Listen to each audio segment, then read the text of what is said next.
Hello everyone. In today's lecture, we will discuss about infancy.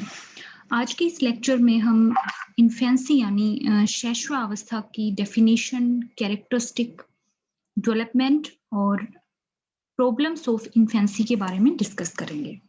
तो सबसे पहले हम इन्फेंसी यानी शैशवावस्था की डेफिनेशन के बारे में बात करते हैं। Infancy among humans, the period of life between birth and the acquisition of language approximately 1 or the 2 year later.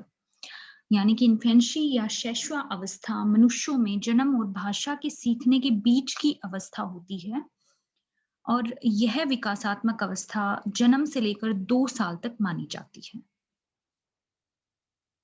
इस अवधि में नवजात जन्म के समय परिवर्तनों के प्रति समायोजन करना सीखता है।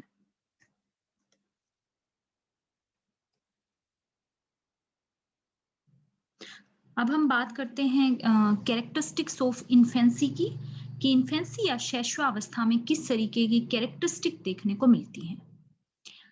इन्फेंसी या शैशवावस्था डेवलपमेंटल पीरियड की सबसे छोटी अवस्था होती है। Time when the fetus must adjust to life outside the uterine wall of the mother where it has lived for 9 month. Infancy या शैशवावस्था एक ऐसी अवस्था होती है जिसमें कि नवजात शिशु माँ के गर्भ में 9 महीने रहने के बाद बाहर की दुनिया में अपने आप को एडजस्ट करना सीखता है।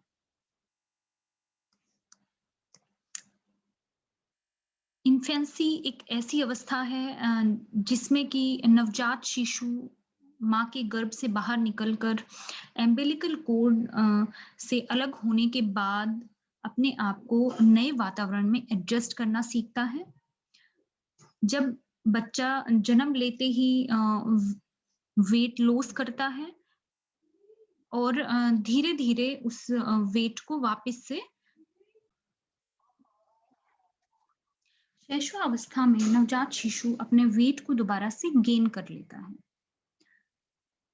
और शैशवावस्था में ही नवजात शिशु सबसे पहले अपने विकास फिजिकल और साइकोलॉजिकल डेवलपमेंट में प्रोग्रेस को शो करता है। अब इनमें से कुछ चीजें अभी हम ऑलरेडी डिस्कस कर चुके हैं। इसके अलावा इन्फेंसी की कैरेक्टरिस्टिक में कुछ और चीजें आएंगी, जैसे कि इन्फेंसी डेवलपमेंट का प्लेट्यू माना गया है, यानी इस स्टेज में विकास की अवस्था में एक ठहराव आ जाता है और बच्चा अपने आप को नए वातावरण से विभिन्न तरीके से एडजस्ट करने की कोशिश करता रहता है। इन्फेंसी बाद की अवस्था में विकास का एक प्रीव्यू होता है, यानी इन्फेंसी में अगर बच्चे का विकास अच्छा हुआ तो बाद की अवस्थाओं में भी उसका विकास अच्छा ही होगा। इन्फेंसी एक हैजार्ड्स वाला पीरियड होता है, यानी विभिन्न तरह की समस्याएं नवजात शिशु को झेलनी पड़ती हैं क्योंकि वो एकदम से नए वातावरण में आता है तो उसको एडजस्ट होने में काफी ज्यादा परेशानी का सामना करना पड़ता है।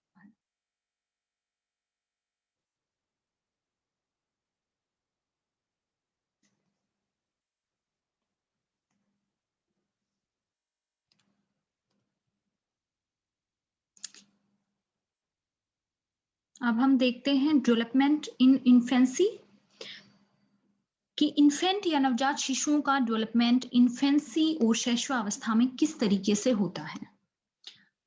तो ये हम अभी बात कर चुके हैं कि जन्म से लेकर 2 साल तक की अवस्था को इन्फेंसी की स्टेज या शैशवावस्था माना गया है, जिसमें बच्चा अपने जन्म से लेकर उसमें लैंग्वेज डेवलपमेंट होने तक की अवस्था के बीच जो भी प्रोग्रेस करता है या जो भी विकास उसमें देखने को मिलता है, वो सारी चीजें इन्फेंसी के अंदर ही आती हैं।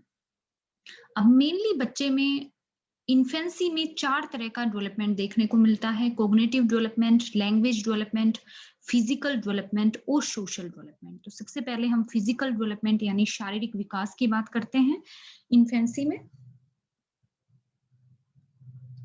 An infant's physical development begins at the head, then moves to other part of the body. For example, sucking comes from sitting, which comes before walking.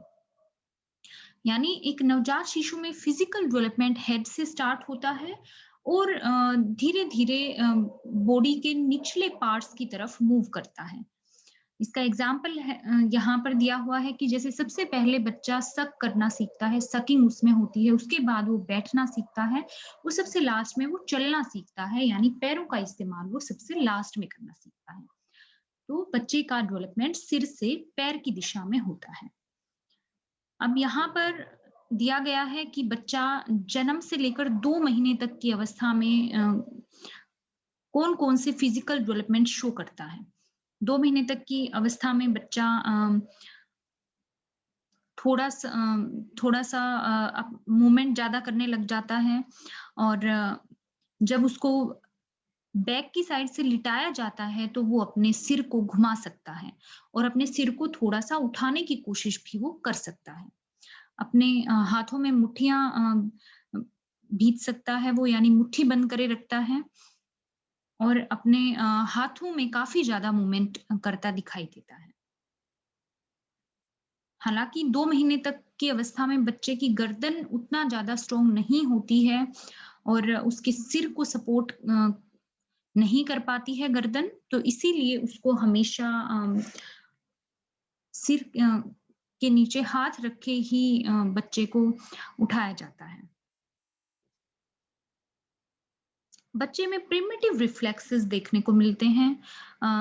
Mostly बेबिन्स्की reflex देखने को मिलता है, यानी कि जब उसके पैर के ऊपर स्ट्रोक किया जाता है या पैर के ऊपर उँगली से थपथपाया जाता है, तो उसके पैरों की उँगलियाँ और अंगूठा बाहर की तरफ फैल जाते हैं। मोरो रिफ्लेक्स देखने को मिलता है, स्टार्टल रिफ्लेक्स देखने को मिलता है। बच्चे में हैंड ग्रैस्पिंग देखने को मिलती है। अगर बच्चे के हाथ में आप उँगली रखेंगे तो उसको ग्रैस्प कर लेगा बच्चा। तो ये सारी चीज़ें, ये इस रिफ्लेक्सेस बच्चे में देखने को मिलते हैं। रूटिंग रिफ्लेक्स देखने को मिलता है, सकिंग रिफ्लेक्स देखने को मिलता है बच्चे में। ये सभी प्रिमिटिव रिफ्लेक्सेस बच्चे में देखने को मिलते हैं। अब यहाँ दिया गया है 3 से 4 महीने की अवस्था में, 3 से 4 महीने की अवस्था में बच्चे में कौन-कौन से डेवलपमेंट देखने को मिलते हैं। बच्चे का आई मसल कंट्रोल बेटर हो जाता है पहले से, वो चीज़ों को ट्रैक करने लग जाता है, यानी जिस दिशा में आप किसी भी ऑब्जेक्ट को लेके जाएँगे, बच्चे की आँखें उसी सेम दिशा में घूमने लग जाती हैं। अपने हाथ और पैर के एक्शंस को कंट्रोल करने लग जाता है। इससे पहले बच्चे का अपने हाथ-पैरों के एक्शन पे कोई कंट्रोल नहीं होता है, यानी कि वो इनवॉलंटरी उसके हाथ-पैर में मूवमेंट होता है, लेकिन 3 से 4 महीने की अवस्था में कंट्रोल आना स्टार्ट हो जाता है। बच्चे का विज़न पहले की बजाय बढ़ जाता है, वो चीज़ों को ज़्यादा बेटर वे में देख पाता है। बच्चा अपने शरीर को उठाने लग जाता है, यानी पेट से ऊपर के हिस्से को उठाने की कोशिश बच्चा करने लग जाता है। गर्दन की मसल भी पहले से ज़्यादा स्ट्रॉन्ग हो जाती हैं, हेड को थोड़ा बहुत सपोर्ट करने लग जाती हैं। प्रिमिटिव रिफ्लेक्सेस 3 से 4 महीने की अवस्था में बच्चे में डिसअपीयर होने स्टार्ट हो जाते हैं। वहीं 5 से 6 महीने की अवस्था में किस तरह के चेंजेस देखने को मिलते हैं? 5 से 6 महीने की अवस्था में बच्चा अकेले बैठना सीख जाता है। बिना सपोर्ट के अगर आप उसको बिठाएँगे तो वो आराम से बैठ जाएगा। लेकिन बहुत ज़्यादा देर तक नहीं बैठा रह सकता। अगर ज़्यादा देर तक आप बिठाएँगे तो वो लुढ़क जाएगा अपने आप, यानी अराउंड 30 सेकंड वो बिना किसी सपोर्ट के बैठ सकता है इज़िली। दूसरे ऑब्जेक्ट को ग्रैस्प करने लग जाते हैं बच्चे, उनको क्यूब्स, ब्लॉक्स या कोई भी और टॉय अगर देंगे तो उसको ग्रैस्प करने लग जाएँगे। बच्चे बैक से स्टमक की तरफ रोल करने लग जाते हैं, यानी उसको अगर बैक की तरफ से लिटाया जाएगा तो वो घूमकर पेट के बल लेट जाएँगे बच्चे। तो इस तरह के मोमेंट भी देखने को मिलते हैं। वहीं 6 से 9 महीने में जो चेंजेस देखने को मिलते हैं, क्रोलिंग स्टार्ट हो जाती है, यानी घुटने के बल वो चलने लग जाते हैं। इसके अलावा बड़ों का हाथ पकड़कर वो चलने की कोशिश करते हैं। बिना सपोर्ट के आराम से बैठने लग जाते हैं। लंबे समय तक बिना सपोर्ट के बैठे रह सकते हैं वो पहले की बजाय। और इन्फेंट में pull into and keep a standing position by holding on to furniture. वहीं कोई भी चीज अगर उनको सपोर्ट के लिए दी जाए या किसी चीज को पकड़कर वो इजीली खड़े हो सकते हैं, यानी सपोर्ट के सहारे से स्टैंडिंग पोजीशन भी उनमें देखने को मिलती है। फिर आता है 9 से 12 महीने में किस तरह के चेंजेस देखने को मिलते हैं। 9 से 12 महीने में बच्चा बिना किसी सहारे के खड़ा होना सीख जाता है। अ, बड़ों का हाथ पकड़कर वो चलना सीख जाता है और एक आधे स्टेप कुछ कुछ स्टेप वो बिना सहारे के भी चल लेता है, लेकिन जल्दी ही वो गिर जाएगा। यानी 9 से 12 महीने में बच्चा चलना सीख लेता है। अब हम बात करते हैं सेंसरी डेवलपमेंट की कि सेंसरी डेवलपमेंट किस तरीके का होता है इन्फेंसी या शैशवावस्था में। हालांकि बच्चों में सुनने की जो क्षमता है वो जन्म से ही होती है, जन्म से पहले से ही होती है, यानी प्री नेटल स्टेज में भी सुनने की क्षमता बच्चे में होती है, लेकिन जन्म के बाद वो धीरे धीरे मैच्योर होती है। बच्चे ह्यूमन वॉइस में और दूसरी वॉइस में डिफरेंस कर सकते हैं जन्म के समय से ही, यानी वो अ, आवाजों को पहचान सकते हैं। जन्म के समय से ही बच्चे में टच, टेस्ट और स्मेल, ये तीनों की तीनों सेंसेशन मैच्योर होती हैं, यानी पूरे तरीके से डेवलप हो चुकी होती हैं। बच्चे स्वीट टेस्ट को ज़्यादा पसंद करते हैं, यानी मीठी चीज़ अगर उनको कोई खिलाई जाएगी तो वो उनको ज़्यादा पसंद आती है। विज़न एक ऐसी सेंस है जो कि बच्चे में जन्म के समय फुली डेवलप नहीं होती है। बच्चा सिर्फ 8 से 12 इंच की रेंज में ही जन्म के समय पर देख पाता है और धीरे-धीरे जैसे-जैसे उसका डेवलपमेंट होता है, वैसे-वैसे उसका विज़न भी इम्प्रूव होता चला जाता है। 4 से 6 महीने के अंदर बच्चे में कलर विज़न डेवलप हो जाता है। उससे पहले बच्चे में कलर विज़न भी नहीं होता है।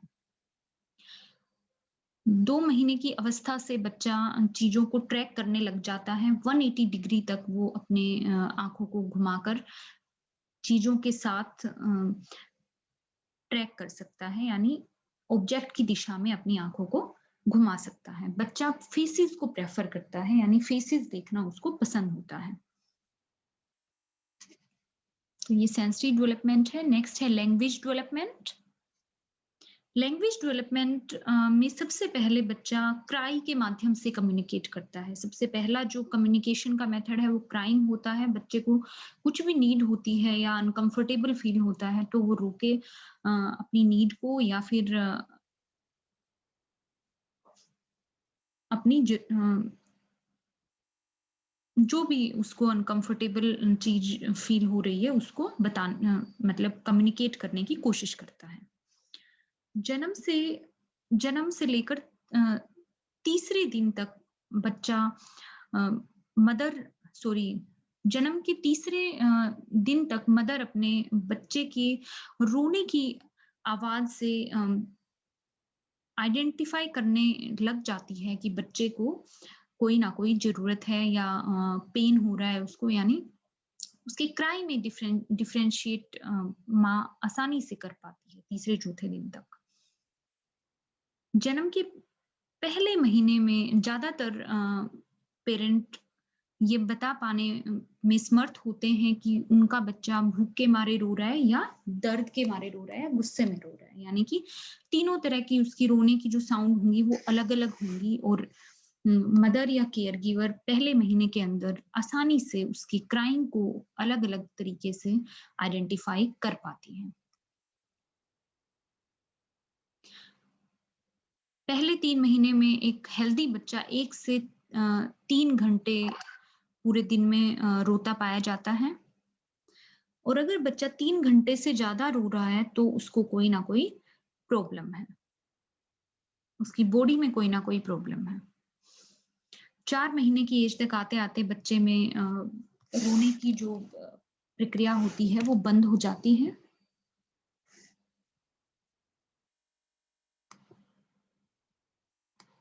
तो बच्चे में जन्म से लेकर 2 महीने तक की अवस्था अ, में अलर्टनेस देखी जाती है, यानी जब भी कोई आवाज़ उनको सुनाई देगी वो अलर्ट हो जाते हैं। अगर बहुत ज़्यादा शोर उनके आस-पास हो रहा है तो भी वो एकदम से अलर्ट होते हैं या उस चीज़ की तरफ देखने लग जाते हैं। 2 से 4 महीने की अवस्था में कूइंग देखा जाता है बच्चे में, यानी वो कोई ना कोई ऐसी आवाज़ें निकालते रहते हैं जिनका कोई मीनिंग नहीं होता है, यानी रिपीटेडली कोई ना कोई साउंड करते रहते हैं जिसको कूइंग कहा जाता है। 4 से 6 महीने की अवस्था में बच्चे वोवेल्स का साउंड निकालने लग जाते हैं, यानी ओ वो बोल सकते हैं या अ, कोई भी वोवेल की साउंड वो निकाल सकते हैं। 6 से 9 महीने में बच्चा बैबलिंग करने लग जाता है, यानी वो ब ब ब बोल सकता है कंटिन्यू, एक ही अल्फ़ाबेट को बार-बार वो दोहरा सकता है। बच्चे में हँसने की प्रवृत्ति तेज हो जाती है। 9 से 12 महीने में बच्चा कुछ एक साउंड को इमिटेट या कॉपी करने लग जाता है। अ, मम्मा या दादा बोलने लग जाता है, पर वो किस पेरेंट्स के लिए स्पेसिफिक नहीं होता है, यानी वो अ, अपने डैड को मम्मा बोल सकता है और मम्मा को डैड भी बोल सकता है।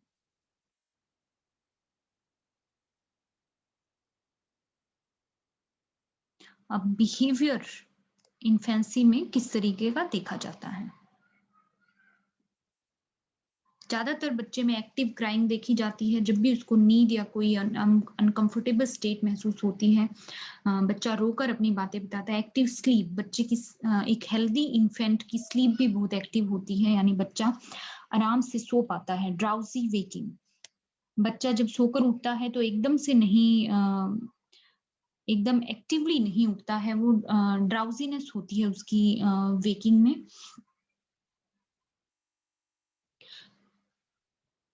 नेक्स्ट है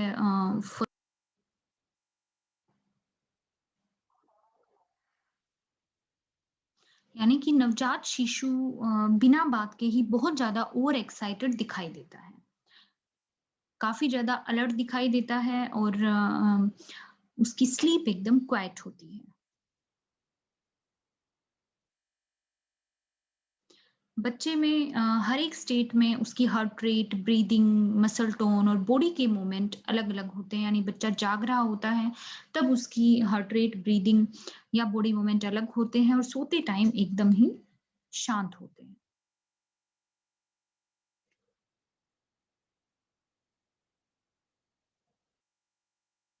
अब हम बात करते हैं प्रॉब्लम्स की, कि नवजात शिशु में, इन्फेंसी में या शैशवावस्था में किस तरह की प्रॉब्लम देखने को मिलती हैं।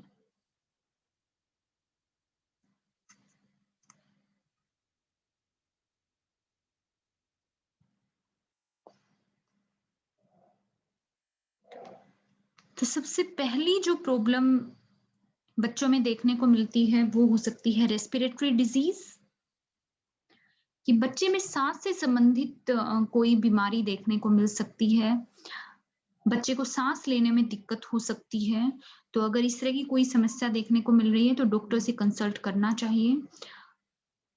ये रेस्पिरेटरी डिज़ीज़ या साँस लेने में दिक्कत वायरल या बैक्टीरियल इन्फेक्शन की वजह से मोस्ट कॉमनली देखी जाती है। नेक्स्ट है फीवर, बच्चे में फीवर भी कई बार देखने को मिलता है।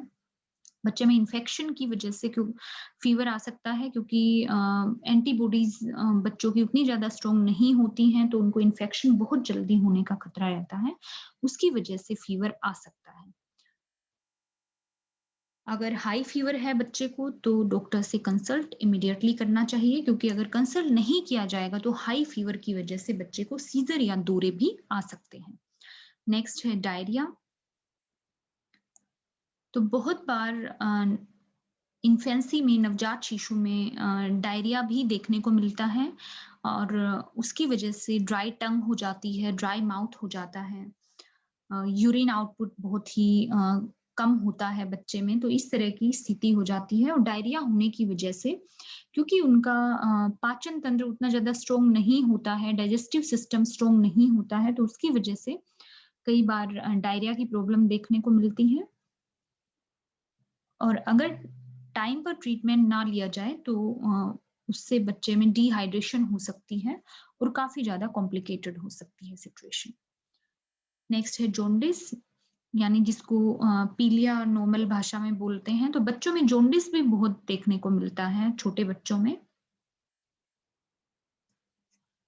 तो जॉन्डिस का ट्रीटमेंट भी टाइम पर लेना चाहिए। यूजुअल ट्रीटमेंट फोटोथेरेपी यूज़ किया जाता है, यानी बच्चे को ब्लू लाइट के अंदर रखा जाता है जिससे जॉन्डिस कम हो जाता है। जॉन्डिस होने का मेन कारण होता है कि बच्चे का लीवर जन्म के समय पर उतना ज़्यादा मैच्योर नहीं होता है, जिसकी वजह से बिलीरुबिन लेवल बढ़ जाता है बच्चों में और उसकी वजह से जॉन्डिस हो जाता है। नेक्स्ट है स्किन प्रॉब्लम्स। इन्फेंसी में नवजात शिशुओं में स्किन प्रॉब्लम भी देखने को मिलती हैं। बच्चे को स्किन इन्फेक्शंस हो सकते हैं, रैशेज़ हो सकते हैं, उनको इस तरह की चीज़ें बच्चे में देखने को मिल सकती हैं। ड्राई स्किन भी कई बार देखने को मिलती है, एक्जिमा और रैशेज़ भी बच्चे में कई बार हो जाते हैं। कई बार नहलाते समय अगर सोप यूज़ कर लिया जाए तो उस वजह से भी ड्राई स्किन या रैशेज़ हो सकते हैं। डायपर यूज़ करने से भी रैशेज़ हो सकते हैं बच्चे को। तो उसका इलाज या मैनेजमेंट यही हो सकता है कि बच्चों के लिए सोप फ्री जेल्स यूज़ किए जाएँ, मॉइस्चराइजिंग क्रीम यूज़ की जाएँ। और अगर क्लॉथ डायपर यूज़ किया जाए तो उससे रैशेज़ या एक्जिमा कम होगा। नेक्स्ट प्रॉब्लम है क्रेडल कैप। क्रेडल कैप एक स्किन प्रॉब्लम होती है बेबीज़ में।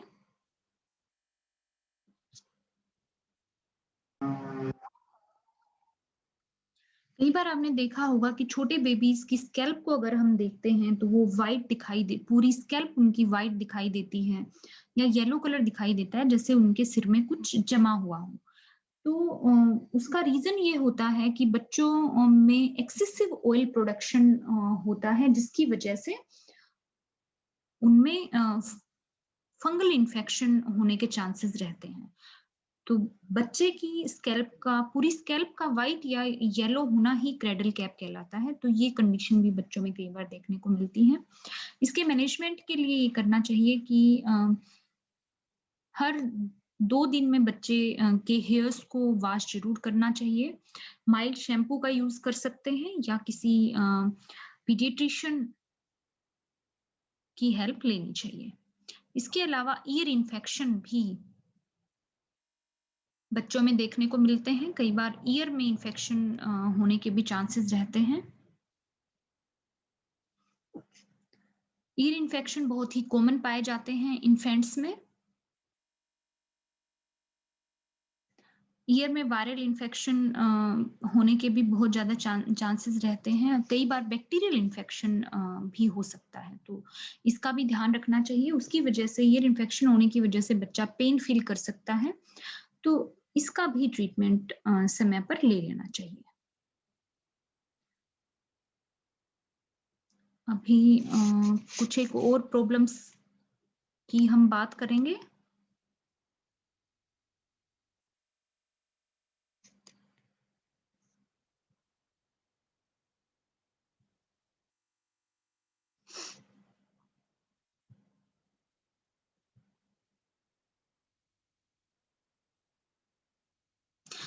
इन सभी प्रॉब्लम्स के अलावा बच्चे में कोल्ड देखने को मिल सकता है, यानी बच्चे को कोल्ड बहुत जल्दी कैच कर सकता है, खांसी-जुकाम बहुत जल्दी हो सकता है बच्चे में। वॉमिटिंग भी कई बार देखने को मिलती है क्योंकि बच्चे का अभी हमने बात की थी कि डाइजेस्टिव सिस्टम उतना ज़्यादा स्ट्रॉन्ग नहीं होता है, तो उसकी वजह से वॉमिटिंग भी बहुत कॉमनली बच्चों में देखने को मिलता है। तो ये सभी प्रॉब्लम नवजात शिशुओं में इन्फेंसी या शैशवावस्था में देखने को मिलते हैं। तो यहाँ पर ये टॉपिक आपका फिनिश हो गया है। Thank you so much.